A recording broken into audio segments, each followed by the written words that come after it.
Very good evening, friends. I'm Ravi Verma, director of English.com. So, before starting today's session, I would like to take a thought of the day. And the thought of the day is great people never complain for the lack of opportunities. जो लोग महान होते हैं वो कभी भी अवसरों की कमी का बहाना नहीं बनाते. देखिए दोस्तों, success and excuse they both run on the same path, choose one of them. सफलता और बहाने जो हैं वो दोनों एक ही रास्ते पर मिलेंगे. किसी एक का हाथ पकड़ लो. अगर आप बहाने बनाना चाहते हो तो सफलता के बारे में सोचना छोड़ दो, और अगर सफल होना चाहते हो तो बहाने बनाना बंद कर दो. आपकी लाइफ में, मेरी लाइफ में, सभी लोगों की लाइफ में ऐसे लोग आते हैं जो तरह तरह के बहाने बनाते हैं. तो दोस्तों, अब समय ख़त्म हो गया है बहाने बनाने का. देखिए, बहुत सारे बहाने ऐसे होते हैं जो रिपीट किए जाते हैं. कुछ लोग ऐसा बोलते हैं कि मैं गरीब परिवार में पैदा हुआ था. मैं दोस्तों एक बहुत अच्छा एग्जाम्पल देना चाहूँगा मिस्टर APJ अब्दुल कलाम का. वो गरीब परिवार में पैदा हुए थे, लेकिन उन्होंने कभी बहाने नहीं बनाए. उन्हें जो करना था, उनके लाइफ में सिर्फ एक ही टारगेट था, नाव अभी. और आप लोग जानते हैं फिर उसके बाद में उन्होंने कितनी शोहरत हासिल करी, कितने लोग उनको जानते हैं. आज हर व्यक्ति उनका रिस्पेक्ट करता है. कुछ लोग बोलते हैं कि मेरी हाइट कम थी, इस वजह से मैं कहीं सिलेक्ट नहीं हो पाया. तो हाइट कम थी, उसका भी एक एग्जाम्पल मैं देना चाहूँगा सचिन तेंदुलकर का. सचिन तेंदुलकर की हाइट कम थी, लेकिन वो एक फेमस क्रिकेटर बने. आमिर खान का एग्जाम्पल लो. आमिर खान की हाइट बहुत कम है, लेकिन आज उनको मिस्टर परफेक्शनिस्ट के नाम से जाना जाता है. उसके अलावा कुछ लोग ये बहाना बनाते हैं कि उनकी आवाज़ अच्छी नहीं है. तो इस एग्जाम्पल के लिए मैं आपको अमिताभ बच्चन का उदाहरण पेश करना चाहूँगा. जब वो पहली बार फिल्म इंडस्ट्री में गए तो उनको उनकी आवाज़ की वजह से रिजेक्ट कर दिया गया. उसके बाद कुछ लोग बोलते हैं कि नहीं, मुझे मेरे बचपन में ही जिम्मेदारी उठाना पड़ी मेरे परिवार की. तो लता मंगेशकर एक बहुत अच्छा एग्जाम्पल है, जब उन्होंने बचपन में ही अपने परिवार की जिम्मेदारी भी उठाई, और पहला जो सॉन्ग गाया था वो भी इसलिए गाया था क्योंकि उनकी आर्थिक स्थिति अच्छी नहीं थी. उसके बाद में आप लोग जानते हैं कि उन्होंने कभी जीवन में बहाने नहीं बनाए, और वो एक साम्राज्य के रूप में जाना जाता है उनका नाम. कुछ लोग कहते हैं कि नहीं, उम्र निकल गई है और न जाने में कितनी बार फेल हो गया हूँ. तो आपके लिए मैं एक छोटा सा एग्जांपल देना चाहूँगा अब्राहम लिंकन का. बहुत अच्छा एग्जांपल है. वो न जाने कितनी बार फेल हुए, लेकिन उन्होंने कभी भी हार नहीं मानी, और उसके बाद में वो राष्ट्रपति बने. तो दोस्तों, बहाने बनाना अब मुझे नहीं लगता कि कोई बहुत अच्छा काम है.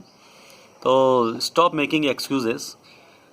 आज के सेशन की शुरुआत हम लोग एक स्ट्रक्चर से करना चाहेंगे. एक स्ट्रक्चर जिसका यूज़ हम लोग काफ़ी करते हैं, लेकिन मैं एक स्टोरी के माध्यम से आप लोगों को समझाना चाहूँगा. तो वहाँ पर मुझे यूज़ करना है मे, माइट और मस्ट का.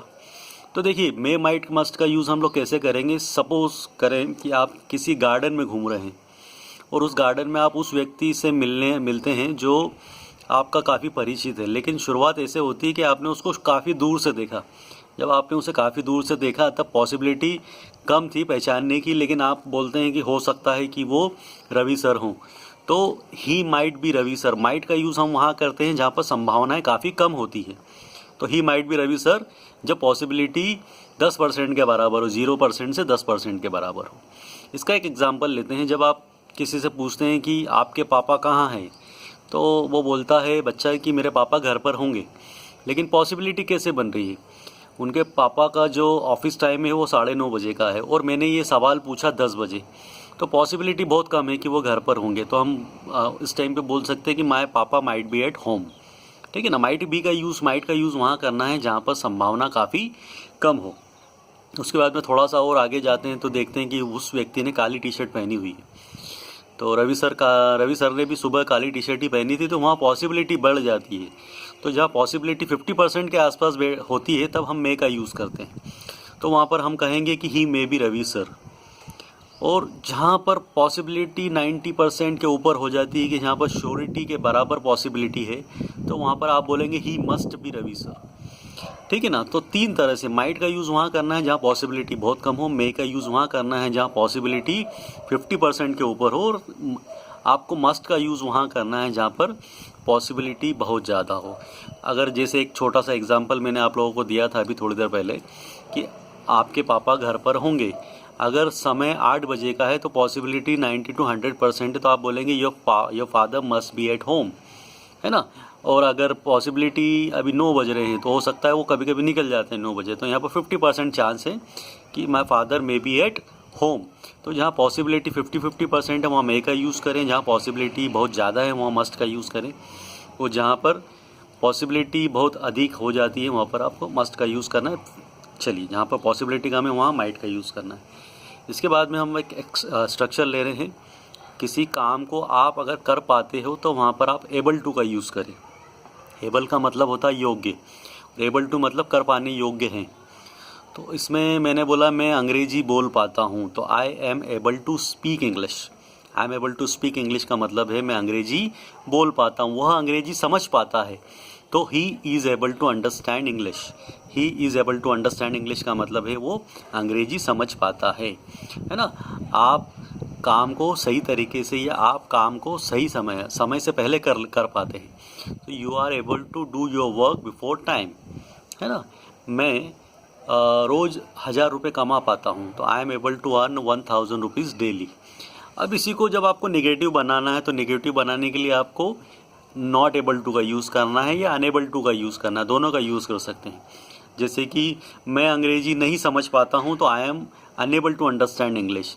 मैं गाना नहीं गा पाता हूँ तो I am not able to sing a song या I am unable to sing a song. इसी को जब इंट्रोगेटिव बनाना है आपको तो इज़-एम-आर का यूज़ करें आप।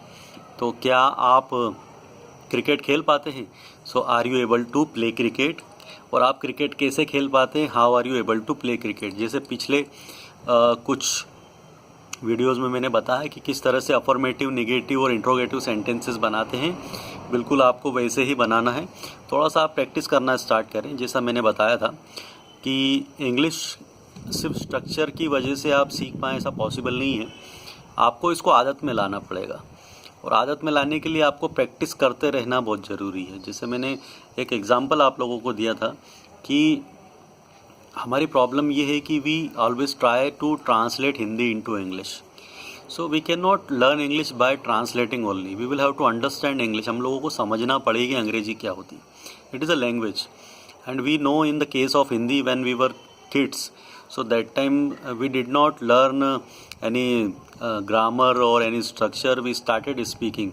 तो एनवायरनमेंट हम लोगों को नहीं मिल पाता इंग्लिश का, सबसे बड़ी समस्या वो होती है। तो उसके लिए करना क्या है, you will have to start speaking with your self. आपको अपने आप से बात करना स्टार्ट करना पड़ेगी। मन ही मन में आप स्ट्रक्चर्स बनाओ, कॉपी किताब की ज़रूरत नहीं है। कॉपी किताबों का होता क्या है कि जब आप लोग स्ट्रक्चर लिखते हैं अपनी कॉपी में, तो कॉपियाँ 6 महीने बाद या साल भर बाद आपको टांड पर पड़ी हुई मिलेगी या कहीं बक्सों में पड़ी हुई मिलेगी। आपका दोस्त आएगा तो वो पूछेगा कि यार तुमने जो स्ट्रक्चर बनाए थे वो मुझे दे दो।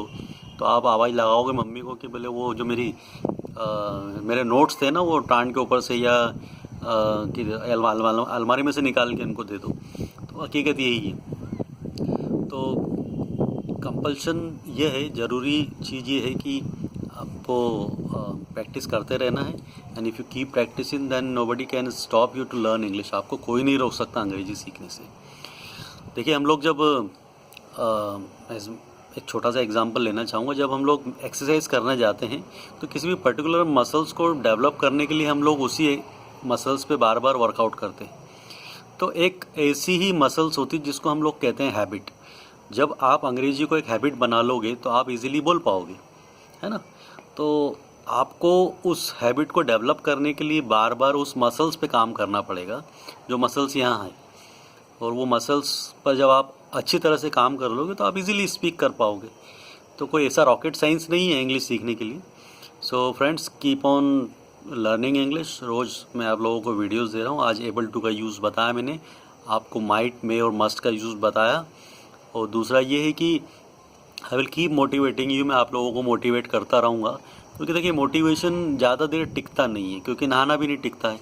मोटिवेशन थोड़ी देर तक रहेगा, थोड़ी देर में घर बैठे बैठे ख़त्म हो जाता है। उसी तरह से नहाना भी नहीं टिकता। तो नहाना जब नहीं टिकता है तो हम लोग दोबारा नहाते हैं। उसी तरह से मोटिवेशन नहीं टिकता, इसलिए मैं आप लोगों को मोटिवेट करता रहता हूँ। तो सोए हो तो जाग जाओ। It is the time to learn. सीखने का समय है। एंड मेरा एक यूट्यूब चैनल है, you can subscribe this channel. और थोड़ा सा कमेंट वगैरह भेज दिया करो यार, तो अच्छा लगता रहे कि नहीं सीख भी रहे हैं। मुझे व्यूज़ वगैरह से मतलब नहीं है। इफ़ यू आर लर्निंग तो सबसे बड़ा सेटिस्फेक्शन ये है कि आप लोग सीख रहे हैं। So thank you very much. It is a time to say call it a day. and have a nice day.